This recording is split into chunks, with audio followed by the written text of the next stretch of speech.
আলহামদুলিল্লাহ, আগামীকালকে আমাদের 21শে ফেব্রুয়ারি মানে মাতৃভাষা দিবস। পুরা পৃথিবীতে ভাষার জন্য যে জীবন দিতে হয় এটা পৃথিবীতে কোনো জাতি জানতো না। বাঙালি জাতি 1952 সালের 21শে ফেব্রুয়ারি ভাষার জন্য জীবন দেওয়া শিখাইছেন। আল্লাহু আকবার। এই জন্য ইউনেস্কোর মাধ্যমে আন্তর্জাতিকভাবে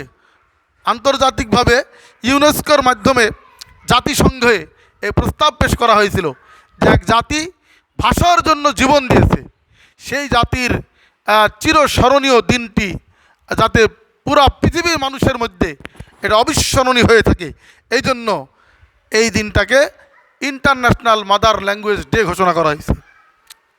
তো এই জন্য আমরা এই যে মাতৃভাষার জন্য জীবন দেওয়া, এটা একটা গর্বিত জাতি, বাঙালি জাতি। কিন্তু এই জন্য এই নাচ গান আর বিভিন্নভাবে যেই সরকারি বেসরকারি উদ্যোগে অনুষ্ঠান করা হয় এগুলি বিলকুল হারাম। কিরাম?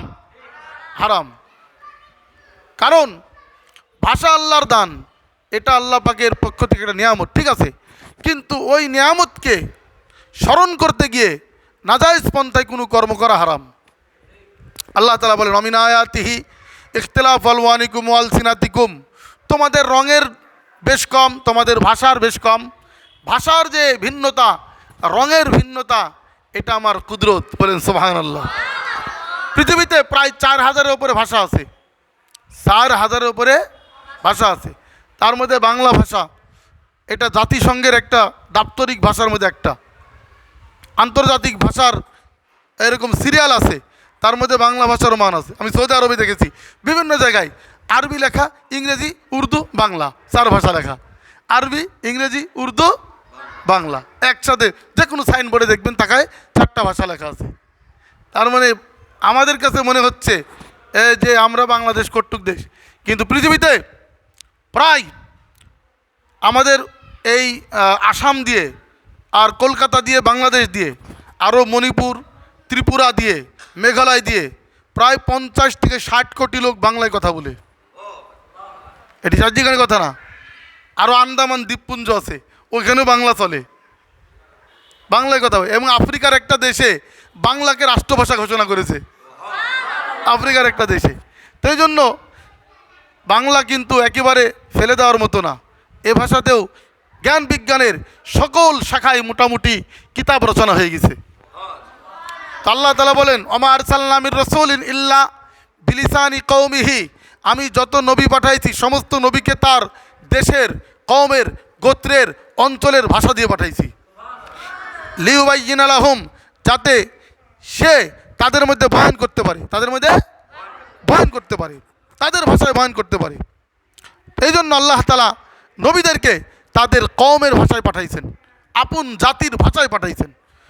যদি এদেশে নবী আসতো, জানি না এসেছে কিনা পূর্ব যুগে, তো আসলে আমাদের যে ভাষা ছিল সেই সংস্কৃত, আর্য, ওই সব ভাষা দিয়ে হয়তো বা এসেছিল, যদি এসে থাকে, আমাদের তো জানা নাই। তো এই জন্য ভাষা এটা আল্লাহর নেয়ামত। আল্লাহ তাআলা মূসা আলাইহিস সালাম যখন নাকি আদিষ্ট হলেন ফেরাউনকে দাওয়াত দেওয়ার জন্য, তখন মূসা আলাইহিস সালাম কি বললেন? আখি হারুন আফসাহু মিন্নি, আমার ভাই হারুনের ভাষা সুন্দর, আমার ভাইকে নবী বানায় আমার সাথে দেন। আল্লাহু আকবার। নবীজি বলছেন আনা আফসাহুল আরব, আমি আরবদের মধ্যে সবথেকে শ্রেষ্ঠ ভাষী। তো এই জন্য সকল ভাষার মধ্যে ভাষাবিদরা গবেষণা করে দেখেছে 8 মাইল দূরে ভাষার পরিবর্তন হয়। দেখবেন ওই বর্ডার থেকে আমাদের 8 মাইল দূরে ভাষার পরিবর্তন, এখান থেকে ভেড়া মারা গেলে 8টু পরিবর্তন, ওইখান থেকে 8 মাইল দূরে ওই রূপপুর চলে যাবেন 8টু পরিবর্তন। এভাবে আব্বাজান কিন্তু ভাষা নিয়ে এসেছিল জান্নাত থেকে, আরবি কি নিয়ে এসেছিল? আরবি নিয়ে জান্নাত থেকে এসেছিল সেই শ্রীলঙ্কা ছিল মানে ভারতবর্ষে। আর আম্মাজানকে জেদ্দায়, এখান থেকে মিলিত হয়েছে আরাফাত। তার 40,000 নাতি পুতি দেখে তিনি দুনিয়া থেকে চলে গেছেন। 960 বছর বেঁচেছেন আব্বাজান, আর নাতিপুতি ছেলেমেলে কতজন দেখছেন? 40,000। এনারা আবার বিভিন্ন জায়গায় বাস করেছেন, দূরে গেছেন।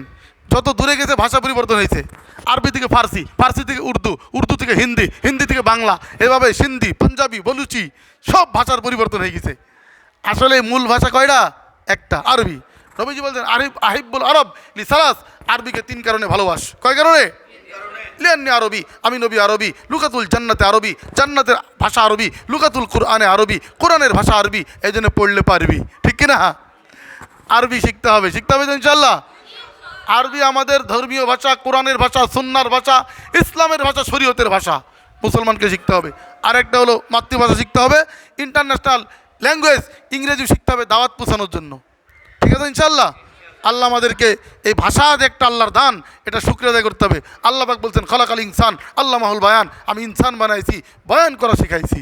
সুবহানাল্লাহ। ইয়া আইয়ুহান নাস ইন্না খালাকনাকুম মিন যাকারিন ওয়া উনসা ওয়া জাআলনাকুম শুউবান ওয়া কাবাইল, মানব জাতি তোমাদেরকে নারী পুরুষ বানাইছি, বিভিন্ন গোত্রের, বিভিন্ন রঙের, বিভিন্ন ঢঙ্গের, বিভিন্ন ধাঁচের বানাইছি। এই যে বুরকিনা ফাসো, আমি আর চাচা গেছিলাম আরব জামাত দেখতে। বুরকিনা ফাসো আফ্রিকান, মনে হয়েছে ওদের ডাইসি আল্লাহ আল্লাহ আলাদা করেছে। African, Djibouti, Congo, Ethiopia, Sudan, তারপরে মৌরিতানিয়া, বুরকিনা ফাসো, নাইজেরিয়া, এদের ডাইসি আল্লাহ আলাদা করেছে। সব কালো কুচকুচি চকানাকা সুন্দর আলাদা। আবার মালয়, মধ্যপ্রাচ্য, ইন্দোনেশিয়া, ওদের ডাইসি মনে আলাদা, সব নাক একরকম, গাল একরকম। আমেরিকানদের ডাইস একরকম, আমাদের বাঙালি ডাইস ভ্যারাইটিস। ঠিক কিনা? এই যে আল্লাহ তালার এই সব নিদর্শন, আল্লাহ তালা বলছেন ইন লিতা আরাফু, এটা কেন বানাইছি? একে অপরকে চেনার জন্য, একে অপরকে চেনার জন্য। তবে ইন্না আক্রামাকুম ইনদাল্লাহি আতকাকুম, তোমাদের মধ্যে প্রিয় কে? আল্লাহর কাছে যে আল্লাহকে ভয় করে, আল্লাহকে। এই জন্য আল্লাহর ভয় অর্জন করলে সে দামি হবে। আল্লাহ আমাদেরকে তাকওয়ার মাস দান করেছেন, লাআল্লাকুম তাত্তাকুন। রমজান দিয়েছি কেন? যাতে তোমরা মুত্তাকি হতে পারো, যাতে তোমরা মুত্তাকি হতে পারো। এই কেটে দাও। তো এরকম মুত্তাকি তাকওয়া অর্জন করলে লাভ। যে ব্যক্তি মুত্তাকি হবে তার পরবর্তী প্রজন্ম দিনদার হবে। বলেন সুবহানাল্লাহ। এই জন্য আল্লাহ তাআলা বলছেন এই রমজানের রোজা কেন ফরজ করেছি? লাআল্লাকুম তাত্তাকুন, যাতে তুমি মুত্তাকি হও।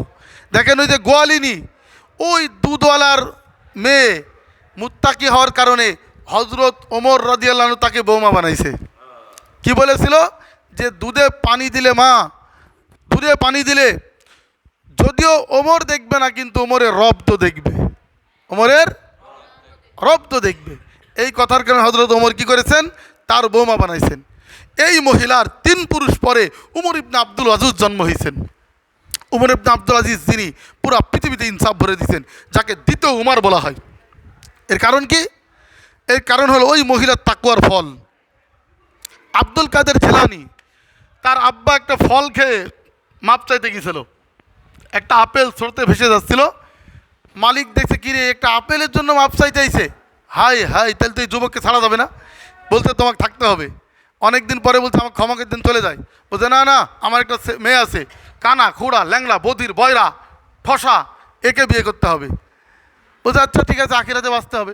বিয়ের পরে গেছে, দেখছে আসমানে চাঁদ বসা, দৌড় দিয়েছে। শ্বশুর ওদিক বসা, আবু সালে। বলে দাও কেন? বলে সেই বউ তো নাই যার সাথে বিয়ে দিলেন।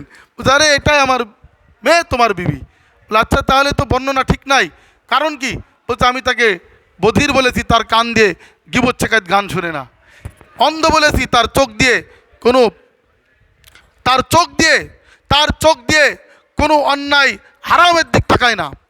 আর তাকে আমি এই জন্য ল্যাংলা বলেছি, সে বাজারঘাট একলা একলা করে বেড়ায় না। আমি তাকে এই জন্য ল্যাংলা বলেছি, একা একা মার্কেট করে বেড়ায় না, বুঝছেন? এই জন্য আমি তাকে ল্যাংলা, খোলা, বুধির এবং তাকে ঠসা বলেছি।